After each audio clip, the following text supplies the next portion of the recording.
अयोध्या में तो केवल 7 करोड़ का गबन हुआ, हाहाकार मच गया देश में। लेकिन मथुरा के जन्मभूमि में तो पिछले 11 वर्षों से हजारों करोड़ का गबन हुआ।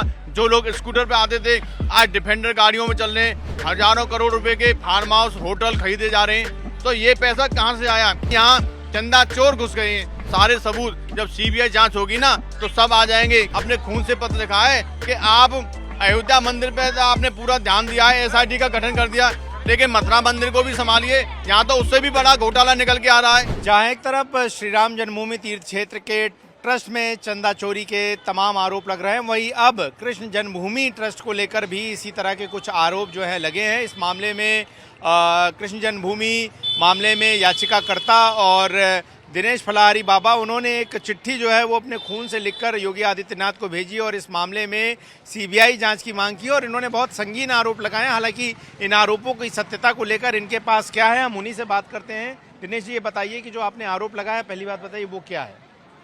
देखिए, यहाँ भगवान श्री कृष्ण का जन्म हुआ था और यहाँ मथुरा में जो मंदिर है बहुत ही बड़ा विशाल मंदिर है। इस मंदिर में पिछले लगभग 11 वर्षों से चंदा चोरी हो रहा है। जब वहाँ गुल्लकें खुलती हैं तो सीसीटीवी कैमरे बंद कर दिए जाते हैं। आभूषण, सोना, चांदी, हीरा जवाहर बहुत दान आता है, उस दान की कोई रसीद नहीं दी जाती है। तो यहाँ हजारों करोड़ का गबन हुआ है। अयोध्या में तो केवल 7 करोड़ का गबन हुआ, हाहाकार मच गया देश में। लेकिन मथुरा के जन्मभूमि में तो पिछले 11 वर्षों से हजारों करोड़ का गबन हुआ। जो लोग स्कूटर पे आते थे आज डिफेंडर गाड़ियों में चल रहे हैं। नैनीताल में, ऋषिकेश में, मथुरा में, वृंदावन में, पौड़ी गढ़वाल में हजारों करोड़ रुपए के फार्म हाउस होटल खरीदे जा रहे हैं। तो ये पैसा कहाँ से आया? हमने पूरे प्रकरण की माननीय मुख्यमंत्री से सीबीआई जांच की मांग की है और कहा है कि इस पूरे प्रकरण का प्रबंधन आप अपने हाथ में ले लीजिए, क्योंकि यहाँ चंदा चोर घुस गए हैं। वो हमारे मंदिर की संपत्ति को खुर्द-बुर्द करने लगे हुए हैं। इसमें हमारे करोड़ों हिंदुओं की आस्था का सवाल है। हमारे पहले तो मुगलों ने हमारे मंदिरों पर अवैध कब्जा किया, लूटा मंदिरों को।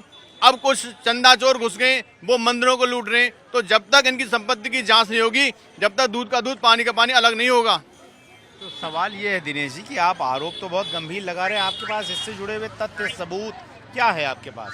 देखिए, अभी पौड़ी गढ़वाल में इन्होंने 200 करोड़ की जमीन खरीदी है, उसके पूरे पेपर आ चुके हैं। हमने मीडिया को भेज भी दिए हैं, व्हाट्सएप पे भेज दिए हैं। इस पूरे सारे सबूत जब सीबीआई जांच होगी ना तो सब आ जाएंगे, क्योंकि जिन लोगों ने घोटाला किया है, जिन लोगों ने हमारे सनातन हिंदुओं की आस्था से खिलवाड़ किया है, वो बचने नहीं चाहिए। तो ये जो आप आरोप लगा रहे हैं, जिन्होंने जमीन खरीदी है, कौन है, किसके नाम पर, कहाँ जमीन खरीदी गई है? ये प्रबंधन कमेटी के लोग हैं, इनकी जांच करा लो। इसने विशाल मंदिर में अब तक 11 वर्षों से चंदा चोरी हो रहा है। जो हमारे यहाँ चढ़ावा आता है उसको ये लोग खुर्द-बुर्द करते हैं, बांट लेते हैं, उसकी रसीद नहीं काटी जाती, गुल्लक खुलती हैं, उनमें घोटाला हो रहा है। कुछ आप डॉक्यूमेंट दिखा रहे थे, वो क्या है, एक बार दिखाइएगा, और किसका है वो? देखिए, ये है पौड़ी गढ़वाल में, अच्छा, ये जमीन खरीदी है और ये प्रबंधन कमेटी के सचिव हैं। क्या नाम है उनका? इनका नाम है कपिल गौतम। अच्छा, इन्होंने ये लगभग 200 करोड़ का फार्म हाउस खरीदा है पौड़ी में। नैनीताल में जमीन खरीदी है, ऋषिकेश में फार्म हाउस लिए गए, दिल्ली के कैंट एरिया में बहुत बड़ा बंगला लिया है, मथुरा वृंदावन में हजारों करोड़ की प्रॉपर्टी है। तो इतना पैसा कहाँ से आ रहा है? इनका क्या व्यवसाय है? तो जो आप ये कह रहे हैं कि सीसीटीवी बंद हो जाता है जब गिनती होती है, तो इसका कोई शिकायत आपको मिली, कैसे जानकारी मिली? देखिए, यहाँ जो पुजारी रहते हैं वो सैलरी पे काम करते हैं, बहुत ही गरीब हैं। उन्होंने कहा था हमारा नाम मत बताना, लेकिन यहाँ पिछले 11 वर्षों से बहुत बड़ा घोटाला हो रहा है इस मंदिर में। तो हमने इसलिए तो माननीय मुख्यमंत्री जी को अपने खून से पत्र लिखा है कि आप अयोध्या मंदिर पे आपने पूरा ध्यान दिया है, एसआईटी का गठन कर दिया, लेकिन मथुरा मंदिर को भी संभालिए, यहाँ तो उससे भी बड़ा घोटाला निकल के आ रहा है। इतने हजारों करोड़ की जमीन खरीदी जा रही है, पूरे अब तक की जितनी भी चढ़ावा था उसमें से आधा खा गए। 56 भोग लगता है, फूल बनना सकता है, उसमें 70% कमीशन खाते हैं। तो इस पूरे प्रकरण की आप अच्छे बड़े अधिकारी, ईमानदार अधिकारियों से जांच कराएंगे, तभी अपराधी पकड़े जाएंगे।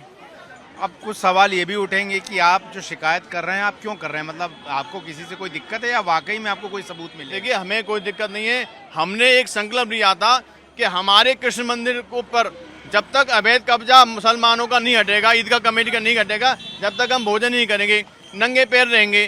तो हमें क्या मालूम कि हम जो विधर्मी हमारे मंदिर पे कब्जा करके बैठे हैं, उनसे भी बड़े चंदा चोर मंदिर में घुस चुके हैं। तो हम इन चंदा चोरों को भी मंदिर से निकालना चाहते हैं और मंदिर में जो चढ़ावा आता है उससे हॉस्पिटल बनाओ, कॉलेज बनाओ, गरीब बच्चों को पढ़ाओ, गुरुकुल बनाओ, ये नहीं है कि माफिया उसमें प्रॉपर्टी खरीदेंगे। ये सभी भक्त लोगों का चंदा होता है, किसी एक व्यक्ति का चंदा नहीं है।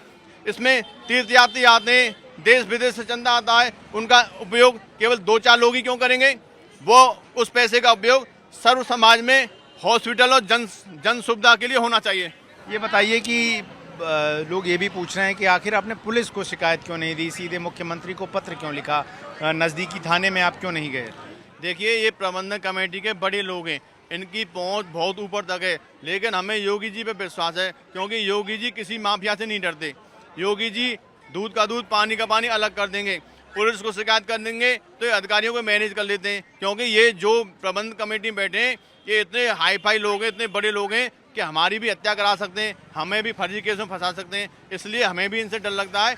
हमने हमारे हिंदुओं के हृदय सम्राट मुख्यमंत्री जी से शिकायत की है, क्योंकि वो किसी से नहीं डरते, हम उनको अपना आदर्श मानते हैं, इसलिए अपने राजा को शिकायत की है।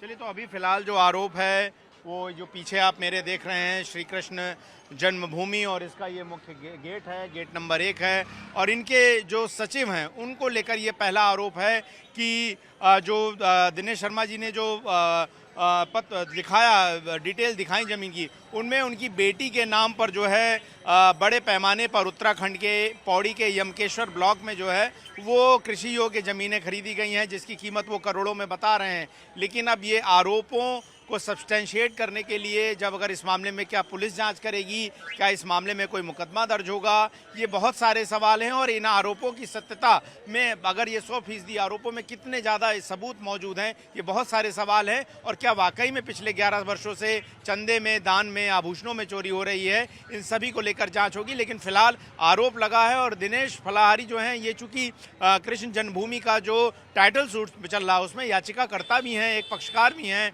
और ऐसे में इनके द्वारा आरोप लगाया जाना जाहिर तौर पर बहुत गंभीर है। और उनका कहना है कि ट्रस्ट के लोग जो हैं, जो पहले गरीब हालत में थे, अब उनके हालात ऐसे हैं कि वो महंगी गाड़ियों और बड़े बड़े घरों और बड़ी बड़ी प्रॉपर्टियों पर बने बैठे हैं, जिसकी जांच होनी चाहिए। वीडियो अंकित के साथ गौरव श्रीवास्तव, टाइम्स नाउ भारत, मथुरा। खबरों की रणभूमि में यहाँ शोर नहीं, सोच लड़ती है, जहां शब्द नहीं, फैक्ट्स वार करते हैं, और हर सवाल खोलता है सच की नई परत।